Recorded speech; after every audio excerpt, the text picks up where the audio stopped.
Bukhari.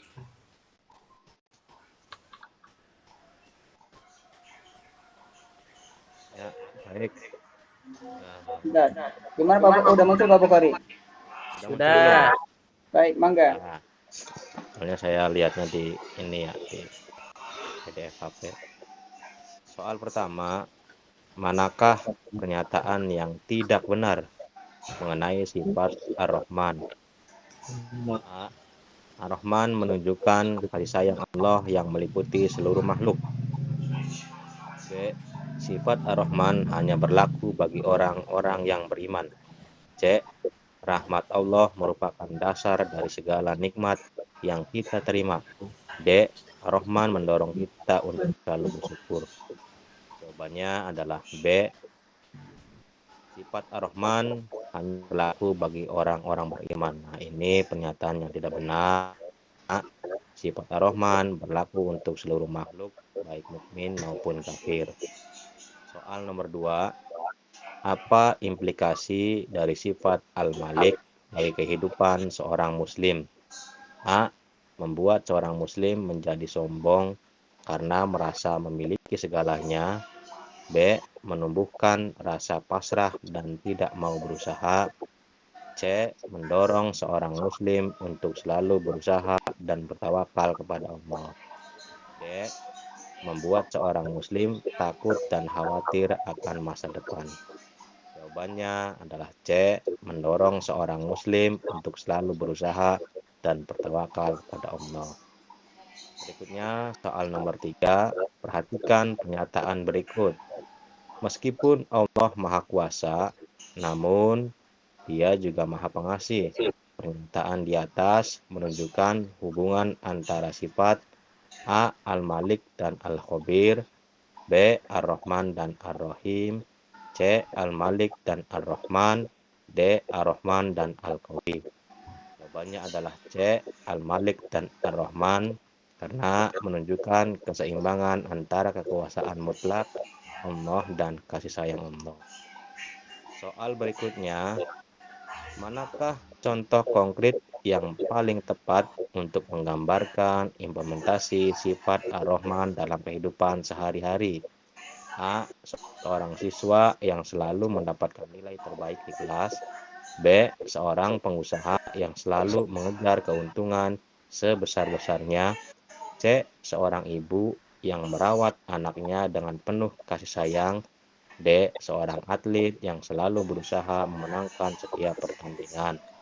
Jawabannya adalah C. Seorang ibu yang merawat anaknya dengan penuh kasih sayang. Karena menunjukkan kasih sayang tanpa syarat seperti kasih sayang Allah. Soal terakhir, pernyataan mana yang paling tepat menggambarkan dampak pemahaman tentang sifat Al-Malik bagi masyarakat? A. Meningkatnya angka kriminalitas karena orang merasa tidak memiliki apa-apa. B. Terciptanya masyarakat yang adil dan damai karena semua menyadari bahwa mereka adalah hamba Allah. C. Terjadinya perpecahan karena masing-masing kelompok mengklaim kepemilikan yang lebih besar. D. Meningkatnya rasa individualisme karena setiap orang hanya fokus pada kepentingan pribadi. Jawabannya adalah B. Terciptanya masyarakat yang adil dan damai karena semua menyadari bahwa mereka adalah hamba Allah. Itu dari saya, mangga yang lain dilanjut. Baik, kemudian Pak Ian. Oh, saya. Ya. Ya. Saya nyobain ini ya, Mangga Pak ya. share screen. Sudah lama share. Cermin tanpa batas. Apa tuh?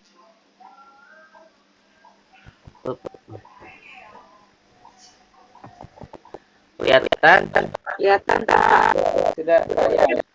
Oke. Gede dikit. Hah? Gedein dikit. Oh, gedein dikit.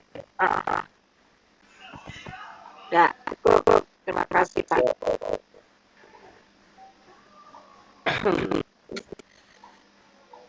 Indikatornya dikisahkan tentang perilaku seorang wali dalam realitas kehidupannya. Mahasiswa dapat mengkritisi adanya karomah pada diri seorang wali tersebut sebagai bentuk kemuliaan seseorang. Soal nomor 1. Dalam sebuah riwayat disebutkan bahwa seorang wali menyembuhkan penyakit dengan hanya meletakkan tangannya di atas kepala orang sakit itu.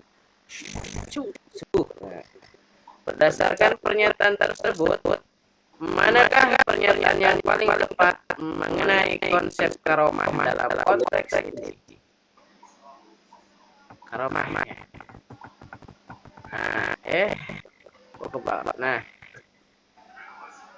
Nah, karomah merupakan bukti nyata bahwa seorang wali memiliki kekuatan supranatural yang melebihi manusia biasa. B.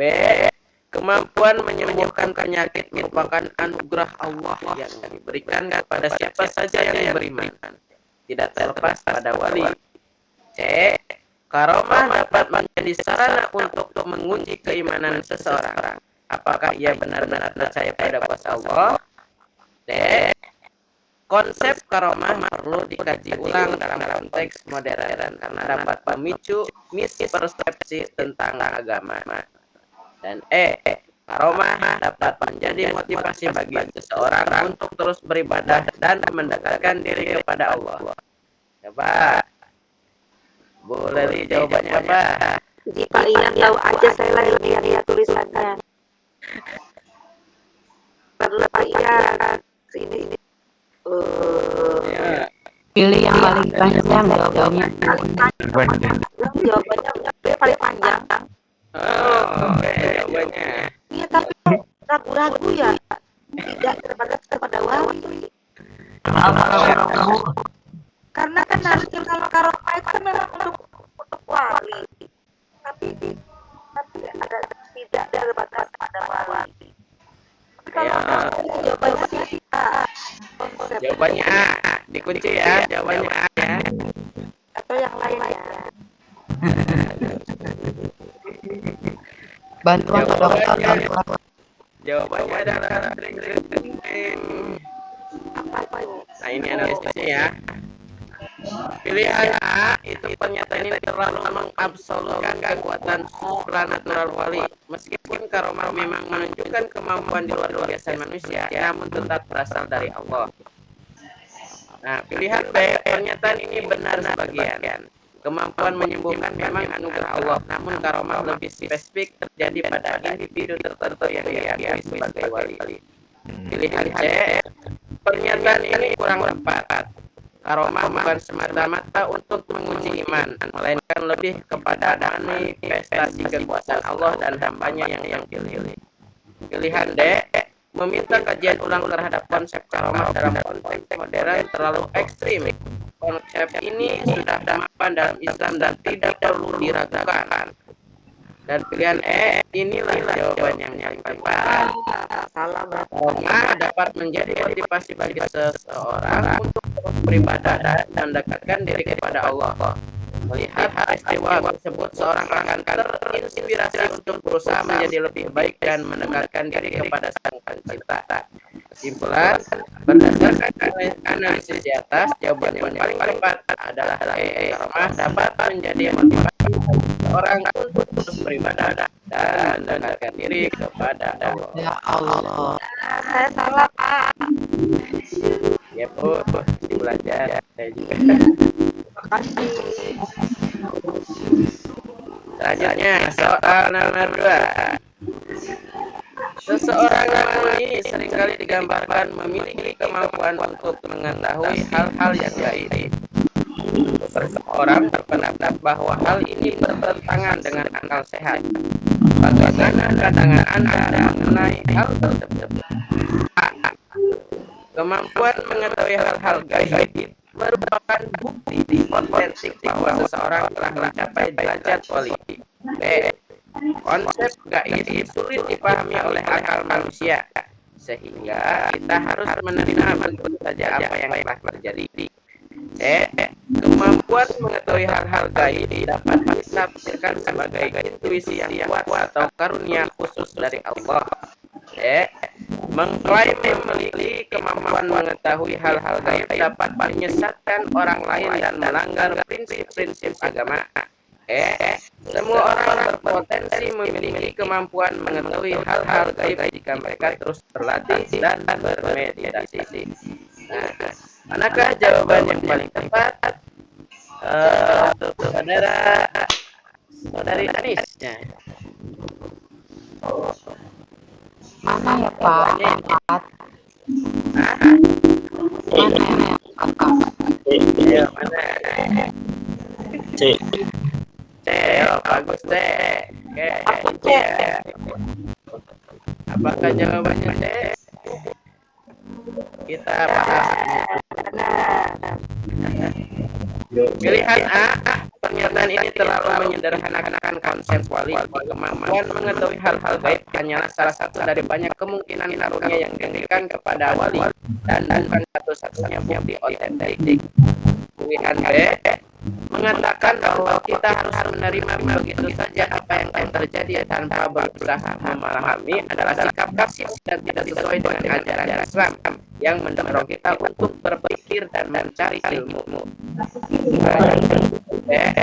Inilah jawaban yang paling mendekati. Kemampuan mengetahui hal-hal gaib memang sulit dijelaskan secara rasional, namun dapat kita pahami sebagai karunia khusus dari Allah yang diberikan kepada orang-orang tertentu. Ini bisa dianalogikan dengan intuisi yang sangat kuat atau ilham. Pilihan B, mengklaim memiliki kemampuan mengetahui hal-hal gaib tanpa bukti yang jelas memang dapat menyesatkan orang lain dan bertentangan dengan prinsip-prinsip agama. Namun, tidak semua orang mengklaim memiliki kemampuan tersebut pasti salah. Pilihan E, pernyataan ini terlalu generalisasi. Tidak semua orang dapat memiliki kemampuan mengetahui hal-hal gaib hanya dengan berlatih dan bermeditasi. Kemampuan ini adalah karunia khusus dari Allah yang diberikan kepada orang-orang tertentu. Kesimpulan, jawaban yang paling tepat adalah C. Kemampuan mengetahui hal-hal gaib dapat ditafsirkan sebagai intuisi yang kuat atau karunia khusus dari Allah. Bagus, benar bagus. Selanjutnya, soal nomor 3.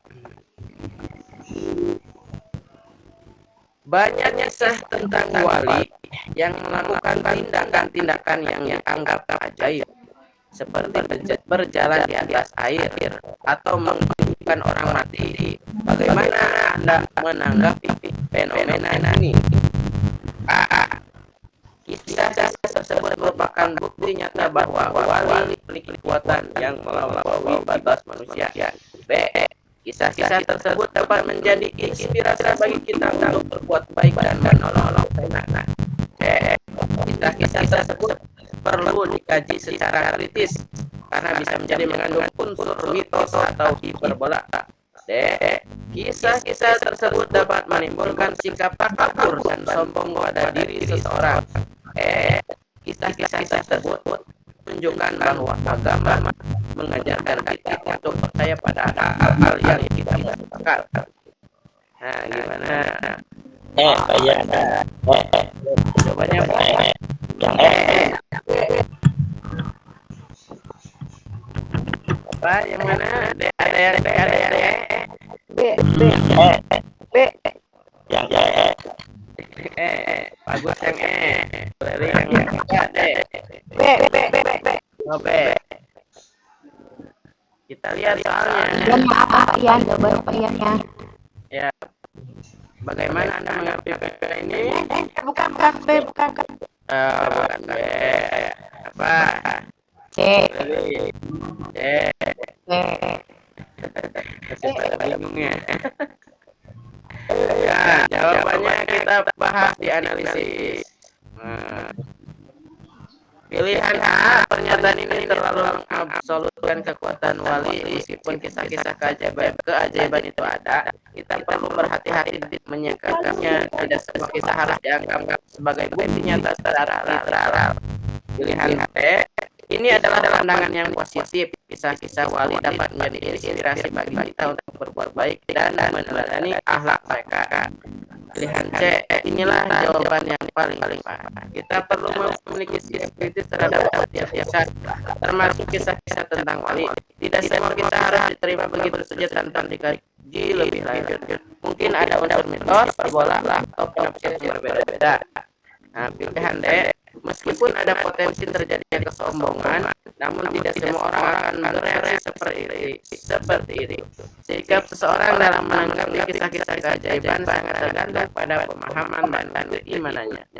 Pilihan E, pernyataan ini salah. Agama tidak mengajarkan kita untuk percaya pada hal-hal yang tidak masuk akal secara sembarangan. Harus didasarkan pada bukti yang kuat dan pemahaman yang benar. Jawaban yang paling tepat adalah E. Kisah-kisah tersebut perlu dikaji secara karena tidak jadi mengandung unsur mitos dan hiperbola. Itu ya. Ini yang jawabnya Gemini. Yang jawabnya Gemini ya Pak. Sudah dari saya ya. Terima kasih.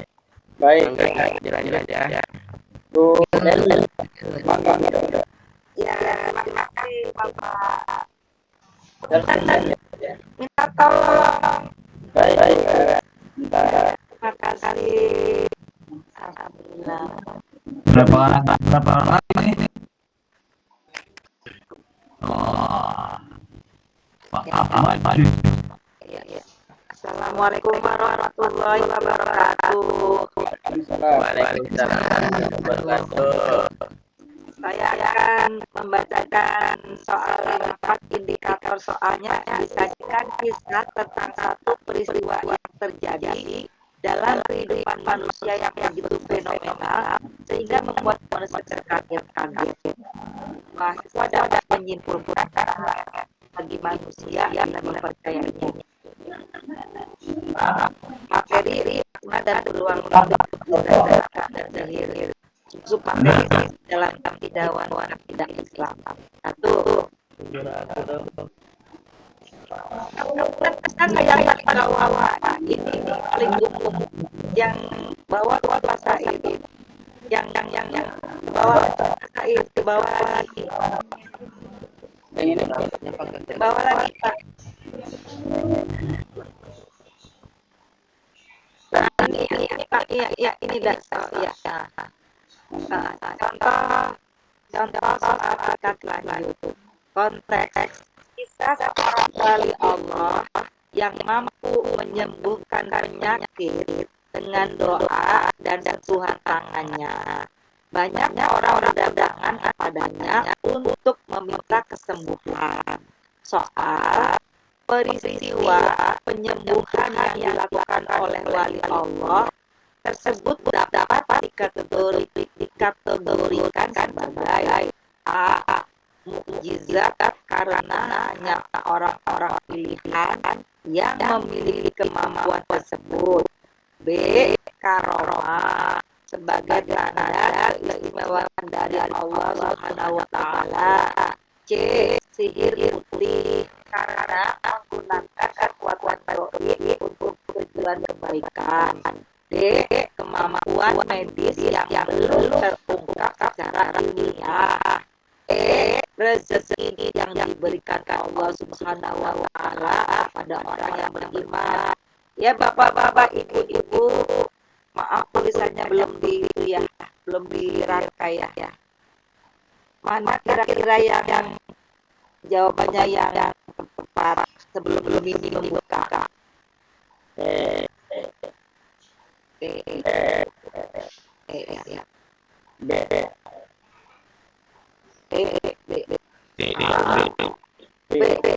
B itu analisisnya jawabannya B karena karomah karena peristiwa tersebut menunjukkan keistimewaan yang diberikan Allah kepada seorang wali sebagai tanda kedekatannya. Pembahasannya opsi A salah karena mukjizat hanya dimiliki oleh Nabi dan Rasul Opsi C keliru karena sihir baik putih maupun hitam dilarang dalam Islam. Opsi D terlalu rasional dan tidak mempertimbangkan aspek spiritual. Opsi E terlalu umum dan tidak spesifik pada peristiwa yang terjadi. Contoh soal dengan pendekatan perbandingan. Soal perbedaan dasar antara mukjizat dan karomah terletak pada A. Tujuannya mukjizat untuk membuktikan kenabian, sedangkan karomah untuk kepentingan pribadi. B.